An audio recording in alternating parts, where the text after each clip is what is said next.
Hey, my name is Dr. Sherry Walling, and I am a clinical psychologist who specializes in working with the mental health and well-being of entrepreneurs and high performers.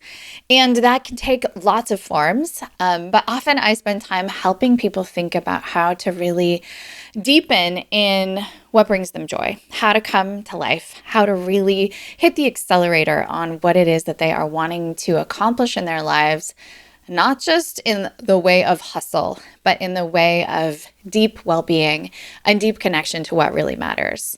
So one of the things that I often talk with folks about is how to help use your body as a source of energy, as a source of something that helps you focus, helps you to be really keyed into what matters most in your business and in your personal life. And so today I want to talk about 3 ways that a physically demanding hobby can revolutionize your entrepreneurial mindset. I have been thinking about this and talking about this topic for quite a while. I did a TEDx talk a few years back on why a grieving psychologist joined the circus. So in my own backstory, I lost my dad and brother in close proximity to each other. And one of the things that really helped me to come back to life, to really find my energy and sense of purpose and sense of focus again, was to spend a lot of time training in aerial arts. I'm a circus performer.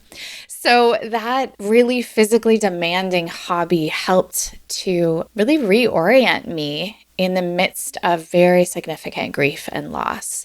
I've brought this learning to many of my entrepreneurial clients and encourage them to go really deep on a hobby that is very physically demanding, something that makes them exhausted, something that is difficult, something that maybe is scary or presents a significant amount of challenge to their body and mind and focus.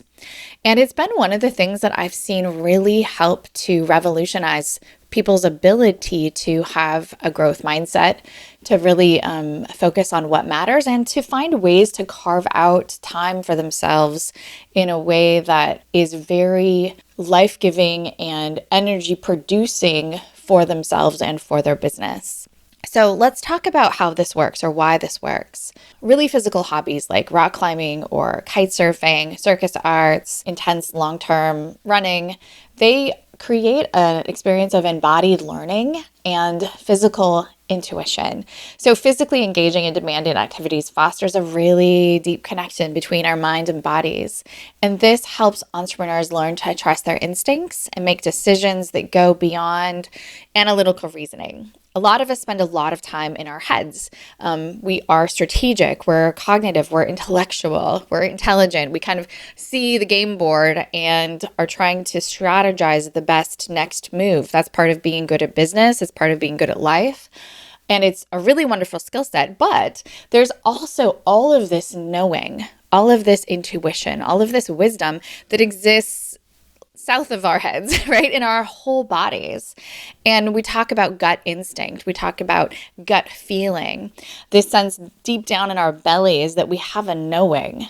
And the more that we are in touch with our bodies, the more of that knowing we can use effectively. And it's this really, I think, interesting way of spreading our wisdom beyond just our cognitive ability, but trusting the things that we just know because we know them. So when you're suspended midair on a trapeze, your body becomes your primary decision-making tool. You must trust its strength, listen to its signals, respond instinctively. For entrepreneurs accustomed to long hours on a computer, this shift from intellectual reliance to physical trust is transformative. It deepens us. It grows our confidence. It grows our capacity to trust ourselves. Reconnecting with your body reminds you of your strength and your capability. And this self-trust, I think, spills over into business decisions and leadership. When I see people really engage in these kinds of high intensity physical activities, you see them transform the way they hold themselves. They stand taller. They walk with a little more confidence. Head is up. Spine is straight. It's almost like watching someone transform from the hunched over code monkey to someone who is really confident and capable in their body's capacity to be really strong.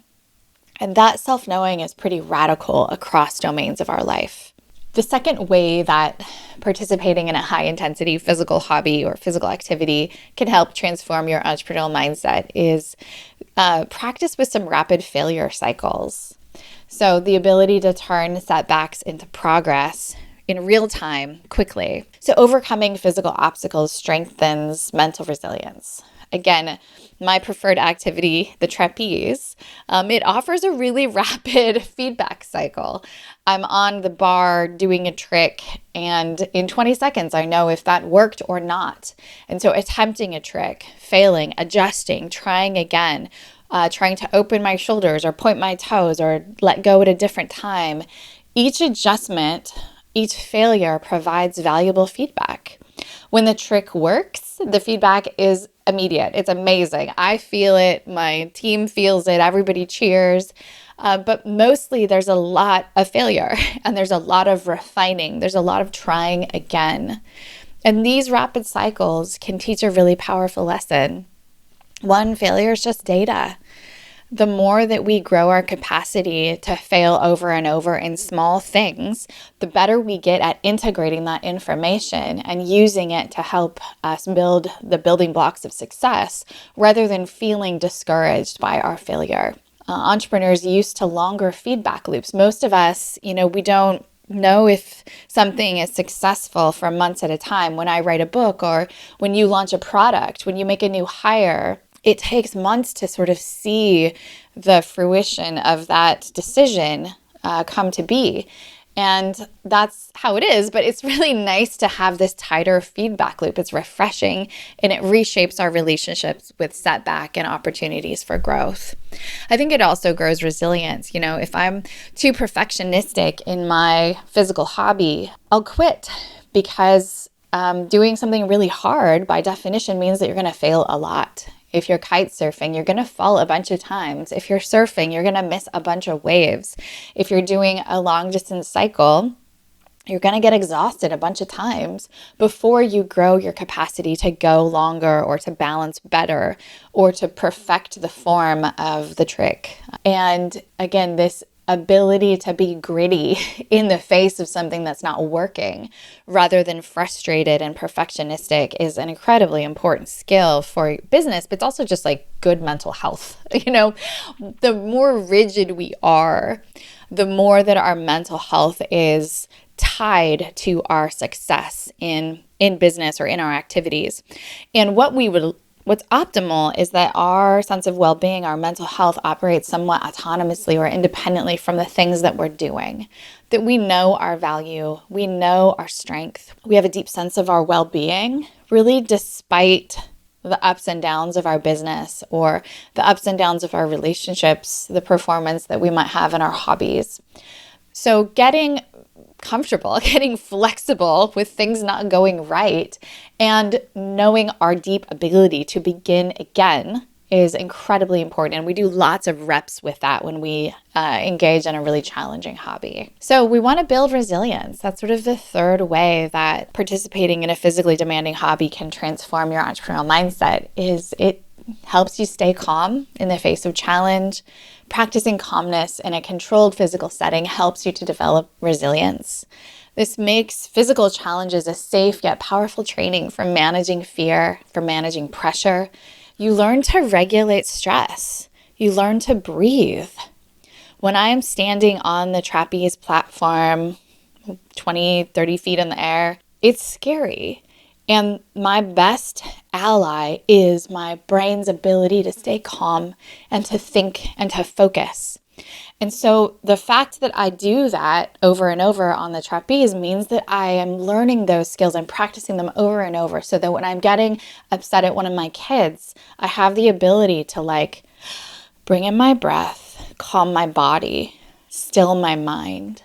Same thing happens in business. If I have a client that is really having a very difficult time and I need to be all in and calm and focused, I'm practicing over and over that calming, resilient ability to be in my mind, in my body, in stillness in the midst of a significant stressor.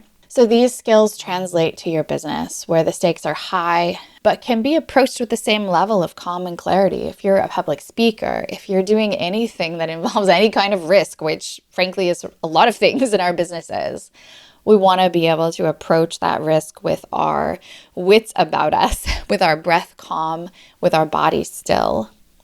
So I can't think of a better way to practice that over and over than to choose some kind of physical activity that really necessitates that we use our breath to keep our body calm. And hey, while you're doing that physical hobby, often you're getting really strong and healthy. So that is great. It checks that box. And often you're doing it alongside other people. So it can be a time where you are engaging in friendship, where you're kind of playing alongside others, where you're taking care of your body and you're doing something that is phenomenally good for you and therefore for your business as well. So I, of course, in my journey, love the circus arts. I'm putting on a circus in May. This circus is all about the dynamics with our families. So how our family hurts us, how it heals us, all of the sort of tricky and nuanced parts of family life, we're going to tell through a circus show. So if you are in the Twin Cities area, please consider coming. And hey, even if you're out of town, we're going to do a bunch of activities around the circus so that if you want to come with your family, you too can see the show and then have the experience of being on the flying trapeze or involved in circus riding on horses. There's some other things that we're putting together so that you and your loved ones can get in your body as well as see the show. So I hope you'll consider participating in that. It's one of my favorite things that I do in my life is to invite a bunch of people to a circus. And if you are also struggling to sort of think about how to better integrate a physical hobby into your life, reach out to me, reach out to my team, and we'll give you our best ideas and strategies for how you can participate in a level of physical play that helps you to level up your business mentality. Thanks so much for listening.